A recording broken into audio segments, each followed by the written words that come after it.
gotta talk about some of the cards that need to be reprinted in 2026. Now make sure you guys smash the crap out of that Soul Hunter button so you guys don't miss out more Oz content. It has become very apparent that a lot of these OTS, Astro Pack, Turbo Pack, even some of these OG Tournament Pack cards that have been sitting in the back burner, like Invader from Another World, Mavelus is another classic example. All of these niche ready fusion targets that exist, all of these cards, if they're only one printing, even like some of the vanillas, they're disappearing off of the market. Now, the reason for this is because, one, they were, back in the day, I think they were 1 per 100 packs. Basically, a full box of OTS, Tournament Pack, Astro Pack, would be your ability to pull. So it's not surprising to see that some of these cards were incredibly hard to pull. So now you're telling me years later that when a player wants to look at any of these cards and try to have an opportunity to actually pick these up, we live in a time where 20, 30, 40, 50, $60. Look at Zombie Warrior, for example, the old vanilla monster that existed. You don't, that card has been classically bought out for so long. I'm so mesmerized by this, man. It is such a crazy thing to see the market spinning through with this. And I don't think it's such a request. I mean, we had Mystic Sand get reprinted. Every once in a while, Konami knows one of these cards is going to kind of escape into the world and it wants to like see some play. Then, you know, they have to actually reprint it. And I think that that's actually kind of what we're seeing here is, you know, I don't know, man. They're bad cards for bad scenarios that promote bad, ungood gameplay, but they work. I messed that up, but you get what I mean. The Electromagnet Warriors. This is something that we have been chasing around for so long.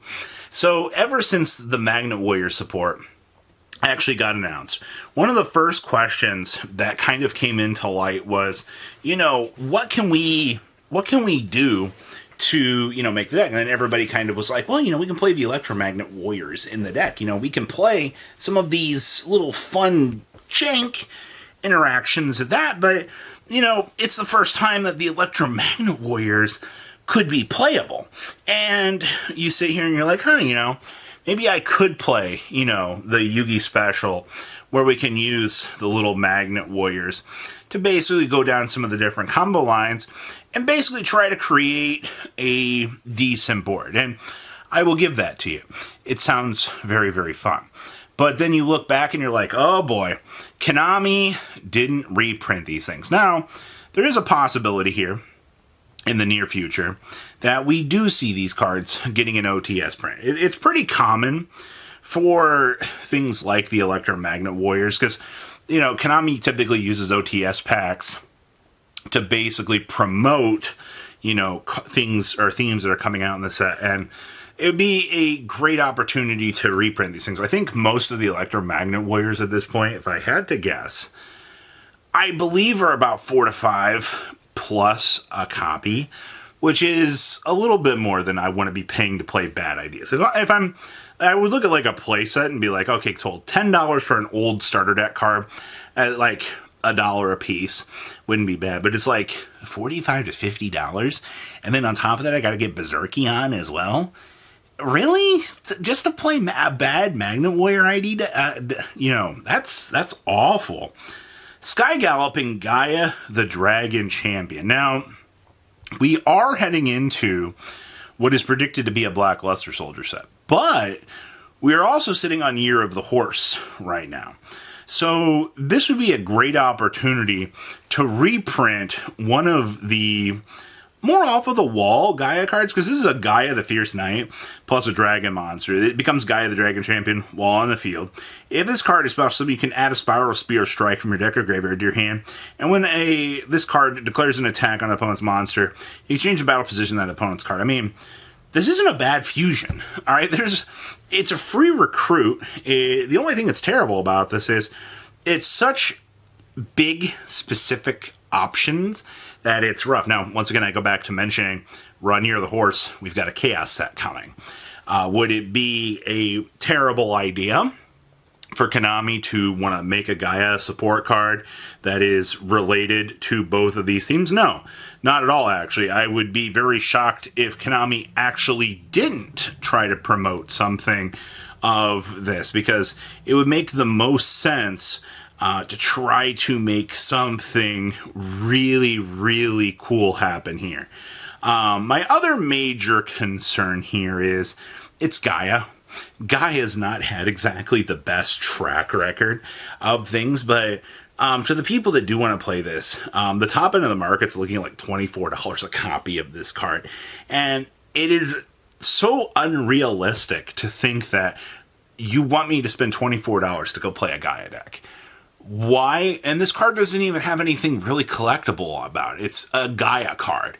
It was from a niche set that has only been printed one time. Think about that. We all love these interactions of one printings. Bond between teacher and student. If there is a Dark Magician card that exists that needs to be reprinted right now, it is Bond between teacher and student, because this card is probably one of the most powerful cards that exist. If you control Dark Magician, special summon a Dark Magician Girl from the hand deck or graveyard. And then you can set a Dark Magic attack, a Dark Burning attack, Dark Burning Magic, or a Dark Magic Twin Burst directly from the deck. Now you can only activate one bond between teacher and student per turn. Now if you are a longtime Dark Magician player, you've probably read this card several times and you have said, wow, this card is really, really good. This card gives me the ability to directly access Dark Magician Girl, and it gives me immediate access to setting one of the Dark Magic attack cards from the deck for me to use.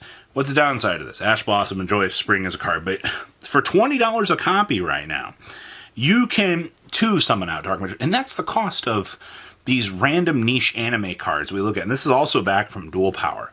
I think this is one of the, actually I think this is the last card that is keeping, yeah. Dual Power is held up by Platinum Gadget and Bond between teacher and student. If you want cards that need to be reprinted, it's probably Platinum Gadget and it's probably Bond between student and teacher, because both of these cards actually do have application right now. And it doesn't really make sense for Konami to keep this locked up in such a niche situation. You know, if you are a casual Dark Magician player, I feel bad for you, because $60 to get 3 of these is just so unobtainium for a card that, you know, you're probably not even going to be able to find in a local's trade bin. It's just, it's too old to see at this point. So, Dark Magician players, I hope that you guys actually get a win out of this, because this is something that you guys deserve to have. And then we have Armades. If there is a card right now that needs competitive play reprint, it is Armades. Armades is the light fiend synchro monster on a level 5. That's not impressive in the least, but the thing that's really propping this gosh darn card up on a pedestal right now is all of this Elven Notes hype. We're looking at people that are like, hey, you know, we can turbo through this, you know. We get way more access and consistency if we play this in this deck, and that gives us, you know, Bad Ideas Central. And $25 for a level 5 Synchro monster is crazy stupid to think about. I would be very, very, very, very on the mark here to say that Konami's probably going to reprint this in a future OTS pack. It literally makes the most sense. This and the Electromagnet Warriors are probably going to be 2 of the first candidates that we're going to see, you know, reprint-wise this year. Your problems lie in the more niche cards, like the bond between teacher and student, and things like the Soul Hunter, for example. You know, these are just cards that I can't imagine that they're going to have reprints lined up for. It doesn't make sense in the grand scheme of what Konami wants to do. So we will have to wait and see, everybody. So please, you know, leave a comment down below. Let's hope for the best for reprints for 2026. You guys have a good rest of your day, all right?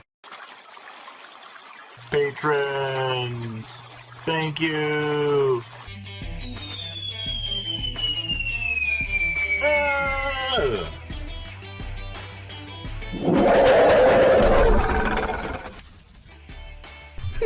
you so much for watching. Check out these other videos.